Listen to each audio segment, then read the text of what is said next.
Well, hey, folks, the death penalty chips have fallen in Lori Daybell's favor. And her decision, frankly, to demand a speedy trial saved her life, regardless of the trial's outcome. But it didn't change the fate of Tammy Daybell, J.J. Joshua Vallow, or Tylee Ryan. Here's the question. Did Idaho's push for a firing squad alternative to the death sentence play a role in this big change?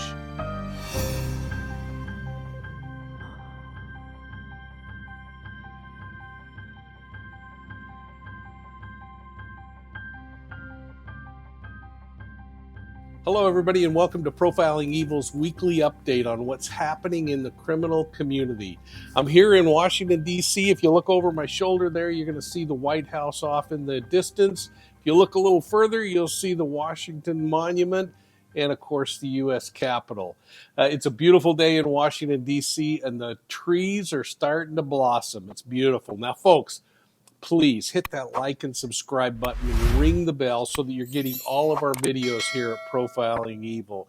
And while you're at it, make sure you're giving us a thumbs up.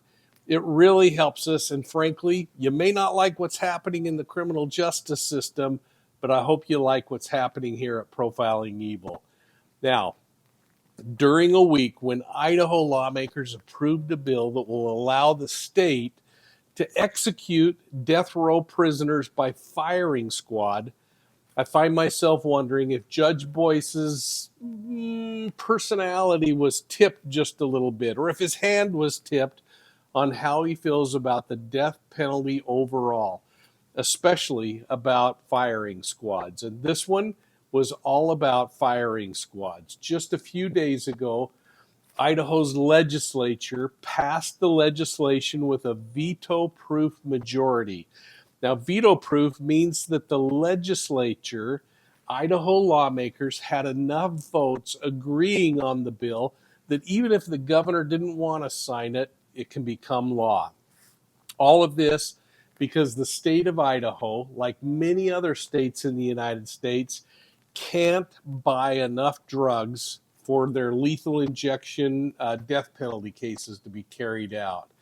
Now, some say that this was all a political hoax to force drug companies to somehow make more of the lethal injection drugs. But regardless, it had to have tightened the stomach of a few inmates, particularly 4 inmates in the Idaho correction system right now.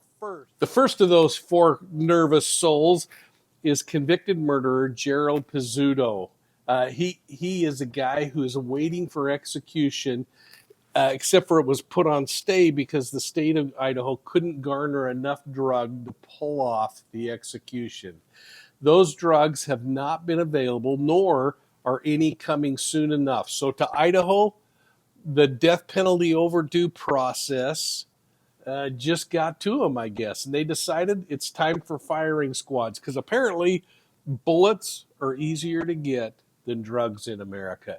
And that seems strange to say in America where drugs seem to spill across our borders at an alarming rate. Perhaps the prison system should look into fentanyl.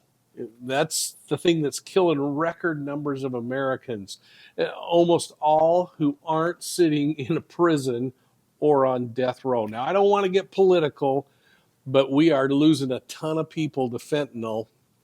And for some reason, we can't get the drugs needed to execute people that are on death row and have run the course of the legal system to the point that they should be executed.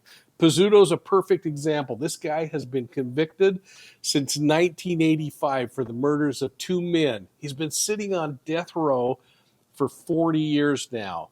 Until today, there were 3 other people that I've been wondering about and sincerely wondering what their thoughts were on the firing squad. Lori Daybell, until yesterday, had to be thinking about that and wondering if she would face the firing squad. Well, somehow she escaped all that, and I'd like to know what your thoughts are, folks. I'd like to know if you think the decision to take the death penalty off the table for Lori Daybell is a decision that you either like or don't like. I mean, it doesn't matter whether we like it or don't like it. It happened either way. Now, the judge says that he pulled it off of the table because too many people are interested in the murders of J.J. Joshua Vallow and Tylee Ryan and Tammy Daybell. Well, of course we're interested. These were innocent, sweet people who were murdered because of some goofy ideological belief system. These victims deserve justice, and it appears once again victims and their surviving loved ones are taking a back seat to the defendants in the case. Now, I'm not saying that Lori was responsible. She hasn't been found guilty yet. I'm not saying that Chad was responsible. He hasn't been found guilty, but they are the alleged killers of those children. I'm purposely excluding those alleged killers, though.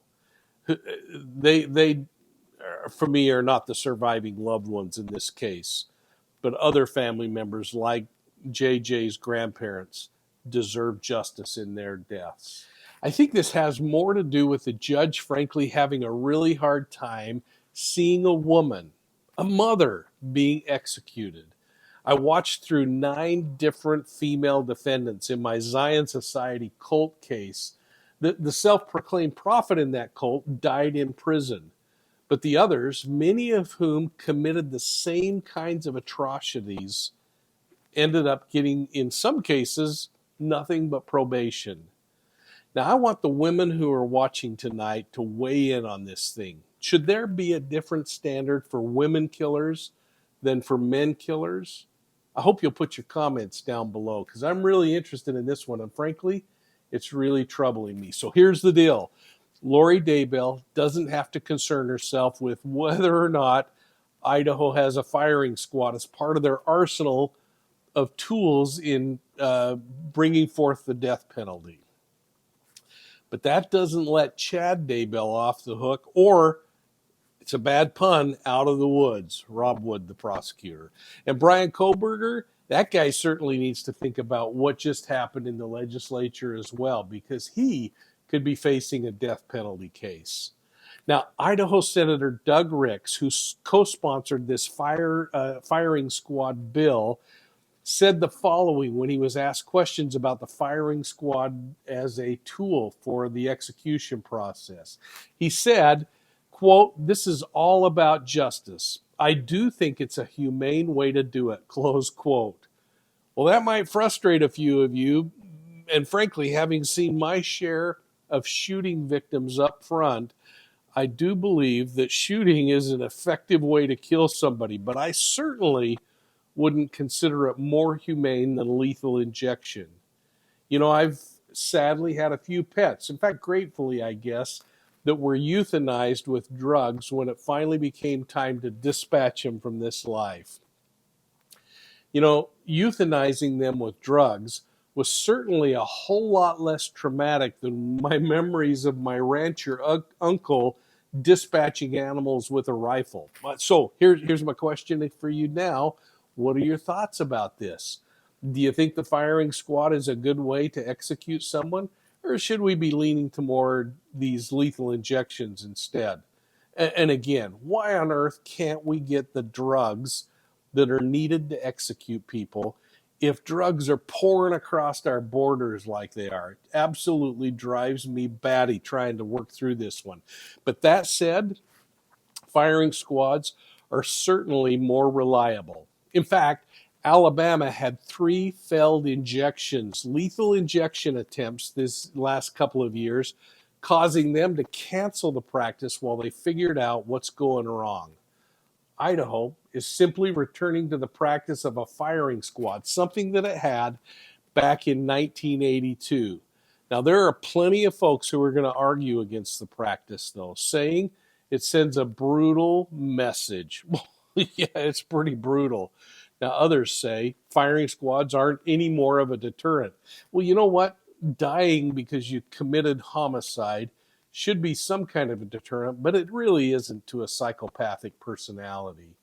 Now, I'm befuddled by this problem of not having the adequate drugs to do lethal injections. National Death Penalty organizations state there were 18 executions in 2022. 18 executions across the United States. That doesn't mean around the world. Only 4 states today allow firing squads. They are Mississippi, my home state of Utah, Oklahoma, and South Carolina. Interesting. Alex Murdoch avoided that one, I guess. Now, I remember the last execution by firing squad because it was in my state of Utah in 2010. My friend was the director of corrections at the time of that execution. I remember long discussions with him about that process. But here we are now. Lori Daybell yesterday left the courthouse with a smile on her face.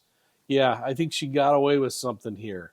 Now, Madison County Prosecutor Robert Wood and Fremont County Prosecuting Attorney Lindsay Blake issued the following statement. They said, quote, "While we are disappointed and respectfully disagree with today's decision, we will continue to vigorously pursue justice for Tammy, Tylee, and JJ." Close quote. And boy, do I hope they do. In fact, Lori Daybell's trial is set to begin on April 3rd. And I'm probably going to be doing quite a few news coverage things during that time, especially with my experience in cult and religious fervor behaviors, especially this ritualistic behavior and this ideology that places belief systems against criminal justice systems. With jury selection on its way, you know, that thing's going to start April 3rd and be one interesting case. Chad, he's waiting for a new trial date.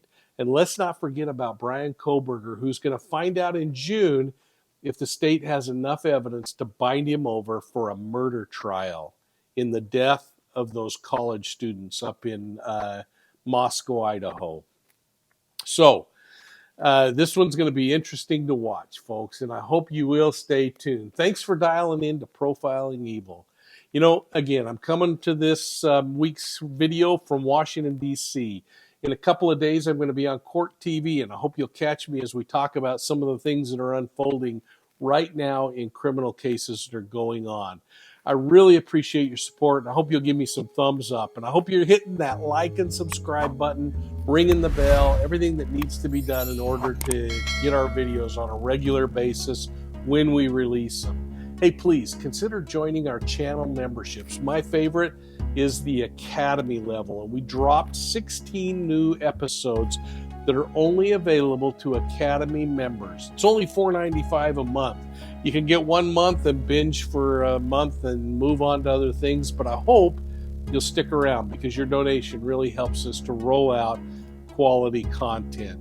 You can find Profiling Evil on Facebook, Instagram, Twitter, and here on YouTube. So please subscribe and please share us with your friends.